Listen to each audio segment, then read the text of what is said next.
Je pars au Portugal vendredi. Ah oui, tu m'as dit. Ça va être trop cool. Je pars avec ma maman. Oh, voilà, la chance. Ah ouais, j'adore voyager, voir du monde. Je m'appelle Pauline Poirier, je suis aveugle. Je suis donc à Nantes depuis le mois d'octobre. L'aide de mobilité que je pourrais avoir le plus, c'est donc domicile, travail. Donc en fait là on va jusqu'à Commerce, après on prend le tram 1, on s'arrête à Gare Maritime, on prend un bus, c'est ça? Exactement, c'est ça. D'accord, ok. Je suis la maman de Gérard Aaron qui a 11 ans et demi. Il est rentré cette année en 6e. Alors Aaron, est-ce que tu peux m'expliquer un peu ce que tu fais? Je vais au collège Jean Jaurès. Tu vas rejoindre quelqu'un, non? Oui. Comment elle s'appelle? Lise. Ok, et c'est qui cette personne?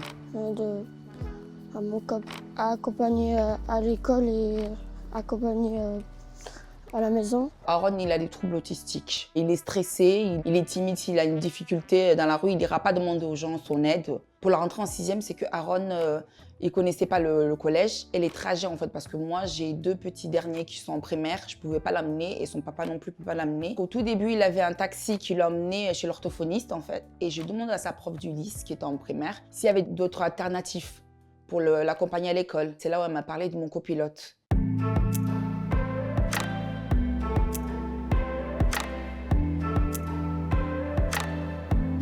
Chez Mon Copilote, on propose de l'accompagnement dans les transports en commun pour les personnes en situation de handicap pour favoriser leur mobilité. Et on propose également un accompagnement vers l'autonomie dans les transports en commun pour les élèves qui sont en situation de handicap. À 9h, j'ai un truc où on fait des maths, là, 9h. Ouais. Et à 10h, à midi, j'ai sport. Destination Florac, Gravement. Et c'est quoi comme sport? Badminton. Ils m'ont proposé l'accompagnement de mon copilote. Ça m'intéressait plus parce qu'au moins, Aaron, il arrivera à se débrouiller, à faire ses trajets tout seul et il sera avec une personne. Donc, je serai plus rassurée de savoir que mon fils apprend les trajets, la route, la sécurité avec une personne. On existe depuis 2016 et depuis 2016, on a fait plus de 20 000 trajets. Et là, actuellement, on réalise entre 700 et 800 accompagnements par mois. On travaille principalement avec les collectivités publiques, donc soit les autorités organisatrices de la mobilité, AOM, soit les départements quand on travaille sur les élèves en situation de handicap. Proxitane, le service de transport des personnes à mobilité réduite, comme tous les autres réseaux des autres villes, souffre de saturation de services. C'est-à-dire qu'on refuse à peu près une cinquantaine de personnes par jour. Du coup, Mon Copilote vient vraiment en complémentarité pour pouvoir proposer une solution alternative à nos clients. Et donc nous, l'idée est vraiment de compléter ça en proposant de l'accompagnement dans les transports en commun pour réorienter déjà les personnes handicapées dans les transports en commun, favoriser leur autonomie si elles en ont une capacité, et favoriser aussi leur inclusion dans la société, parce qu'en prenant les transports en commun comme tout le monde, ça permet aussi de leur donner de la visibilité et de sensibiliser finalement les personnes qui prennent les transports en commun à ces problématiques-là. C'est trop bien le Portugal. Bah oui.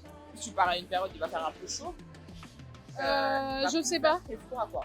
Si je prends les copilotes pour aller à X ou Y endroit, c'est parce qu'en fait, je connais pas le trajet. Pas loin où j'habite, il y a des travaux. Pas loin où je travaille, au boulevard Jean Moulin, là-bas, il y a des travaux. Alors c'est un peu le bazar.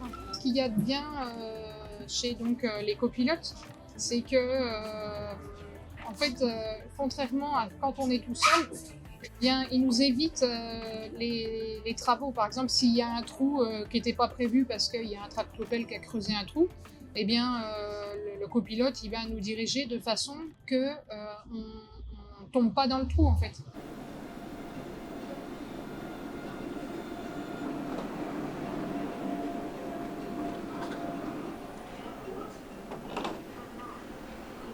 Ligne A.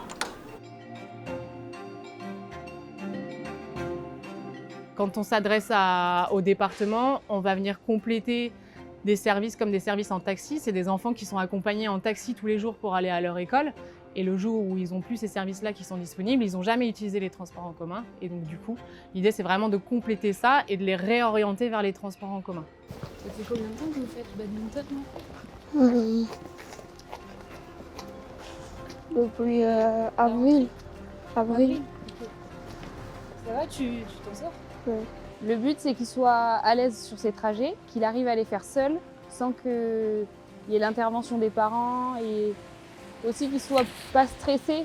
J'essaie de l'aider en lui expliquant chaque cas de figure qui pourrait lui arriver et comment il doit réagir dans ces cas-là. Et puis même quand ça nous arrive, je lui dis on fait comme ça, là tu restes calme. Le tram il était plein, et on prend le prochain, c'est pas grave. Quand on travaille avec les départements, on s'engage à ce que l'enfant devienne autonome. C'est l'objectif en fait de l'accompagnement, de les accompagner vers l'autonomie dans les transports en commun. C'est pas toujours possible, il y a des enfants avec lesquels on peut se tromper et finalement ils vont pas devenir autonomes. Au début, il était plutôt stressé sur les trajets et il regardait beaucoup le trajet dans le sens combien d'arrêts il me reste. Est-ce que je descends là, est-ce que je descends pas là? Et maintenant, il arrive à même à être dans ses pensées. Ce qui nous a séduit dans mon copilote, c'est l'autonomie. L'autonomie, ça c'est le mot qu'il fallait qu'elle nous le dise. On était d'accord direct, on a signé avec papa direct qu'elle nous a dit autonomie. Prendre le tram, aller au collège tout seul avec le copilote, c'était génial. Nous, ça nous a hyper plu. On en a parlé à Ron, il a adoré le fait de prendre le tram, que ce soit pas avec sa sœur ou sa mère ou son père, avec un copilote, une personne qu'il ne connaît pas. Au moins, il s'ouvre à d'autres personnes que sa propre famille et son entourage, quoi.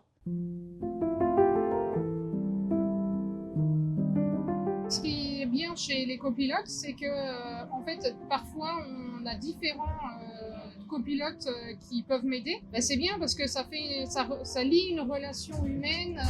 On se sent rassuré. On parle de tout et de rien avec les copilotes et parfois c'est drôle, quoi.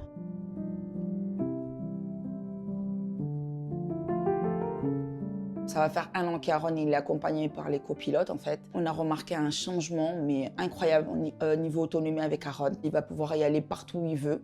Il a gagné une confiance en lui. Nous, on a gagné une confiance en lui. Et c'est parfait pour nous. Et je pense que c'est ça l'enjeu, c'est pas forcément qu'il apprenne à faire le trajet, c'est plus qu'il ait confiance sur le trajet.